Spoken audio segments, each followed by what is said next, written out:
अस्सलाम वालेकुम student, this is Naeem Shahzad Malik from Java school system. हम डिस्कस कर रहे थे रेस्पिरेटरी डिसऑर्डर को। आज हम एक और रेस्पिरेटरी डिसऑर्डर पढ़ना चाह रहे हैं जिसका नाम है नमूनिया।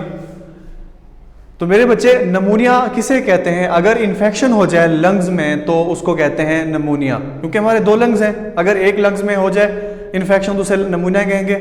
अगर दोनों लंग्स में इन्फेक्शन हो जाए तो उसको कहते हैं डबल नमूनिया। उसमें जो कॉजेटिक एजेंट है, अब नमूनिया कैसे कॉज होता है, उसमें बैक्टीरिया है जिसका नाम होता है स्ट्रेप्टोकोकस नमूनियाई। ना सिर्फ बैक्टीरिया होते हैं बल्कि वायरस भी होता है और इसके अलावा फंगल इन्फेक्शन भी। तो ये तीन वजूहात हैं, या तो बैक्टीरिया या फिर फंगल इन्फेक्शन या फिर वायरस की वजह से, जिसका नाम है इन्फ्लुएंजा वायरस। ये तमाम के तमाम कॉजेटिक एजेंट हैं जो नमूनिया काज करते हैं। तो मेरे बच्चे, नमूनिया होता किस तरह है? सबसे पहले जो ये वायरस है या बैक्टीरिया है या फंगस है, सबसे पहले कहाँ जाती हैं? एल्वुलाई के अंदर जाएंगी, वहां सेटल डाउन होंगी और वहां ग्रो करना शुरू कर देंगी, अपना नंबर तादाद बढ़ाना शुरू कर देंगी। जैसे ही वहां अपनी तादाद बढ़ाएंगी तो वो क्या करेंगी? सबसे पहला काम करेंगी, वो जो लंग्स के जो टिश्यू हैं उसको ब्रेक करेंगे। ब्रेक करने के बाद होगा क्या? जब लंग्स के टिश्यू ब्रेक होना शुरू हो जाएंगे तो होगा क्या? दो चीजें प्रोड्यूस होंगी, एक फ्लूइड, दूसरा पस। ये दोनों जो लंग्स के अंदर फ्लूइड और पस लंग्स से भर जाएगा। अब होता ही है, जो पेशेंट होगा जिसको नमूनिया काज हो चुका होगा, उसका जो कलर है वो पर्पलिश हो जाता है due to lack of oxygen, क्योंकि यहां पे गैस एक्सचेंज नहीं हो पा रही होती तो ब्लड के अंदर ऑक्सीजन की कमी फील हो जाती है, जिसकी वजह से पेशेंट का कलर पर्पलिश हो जाता है। उसके बाद बात कर लेते हैं मेरे बच्चे सिम्टम के बारे में। सिम्टम कौन कौन से सिम्टम है अगर नमूनिया काज हो जाए तो कौन कौन सी इलामात हैं? उसमें हाई फीवर है, कोल्ड है, शीवरिंग है एंड कफ है विद स्पोटम प्रोडक्शन। अब इसकी ट्रीटमेंट किस तरह? ये तो होगी इलामात, सिम्टम हो गए। अब इसकी ट्रीटमेंट किस तरह की जाए नमूनिया अगर किसी को हो जाए? तो मेरे बच्चे, उसमें जो नमूनिया है वैक्सीन से इसको ट्रीटमेंट की जाती है और इसके साथ साथ एंटीबायोटिक्स का भी इस्तेमाल किया जाता है।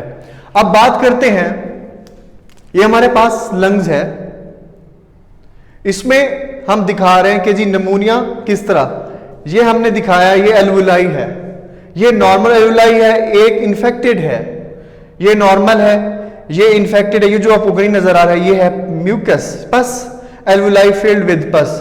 अब जिसको नमूनिया होगा उसके जो एल्वुलाई होंगी वो पस से फिल हो चुके होंगे, जिसकी वजह से ये अलामात या डिफिकल्टीज पैदा होती हैं। अब हम बात करते हैं एस्थमा के बारे में।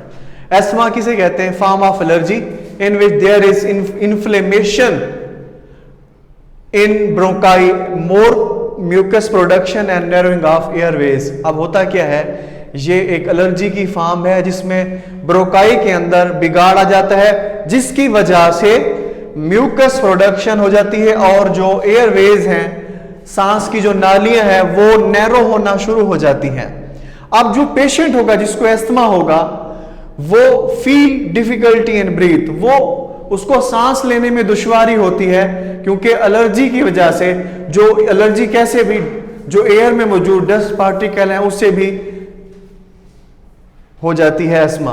अब सिम्टम्स क्या है किसी को एस्थमा हो जाए? शॉर्टनेस ऑफ ब्रीथ, सांस जो है कम आना, wheezing, chest tightness, sound produce होना during breath, chest tightness, chest का जो है टाइट हो जाना। इसके अलावा ये हमने बात की है लंग्स की, इसमें हमने दिखाया है, ये हम आपको जो डॉट्स नजर आ रहे हैं रेड, ये है एलर्जन जो एलर्जी काज करते हैं एस्थमा के पेशेंट को। इसमें हमने एक दिखाया है ब्रोंकाई में, इसमें हमने कहा कि जी इसमें म्यूकस प्रोड्यूस हो जाता है। एस्थमा अगर हो जाए किसी पेशेंट को उसमें म्यूकस प्रोडक्शन हो जाती है। इसके अलावा एलर्जन ये नज़र आ रहा है, इसमें जो एयरवेज हैं वो नैरो हो जाते हैं। अब इसकी जो ट्रीटमेंट है वो किस तरह की जाती है एस्थमा की? इसमें जो ट्रीटमेंट है वो मेडिसिन दी जाती है इनहेलर्स के ज़रिए। जो पेशेंट होगा एस्थमा का उसको इनहेलर के ज़रिए मेडिसिन दी जाती हैं। Thank you. उम्मीद है आपको ये लेक्चर समझ आ गया होगा। इसमें कोई इशू हो तो आप जावा स्कूल्स के ऑफिशियल नंबर पर रब्ता कर सकते हैं।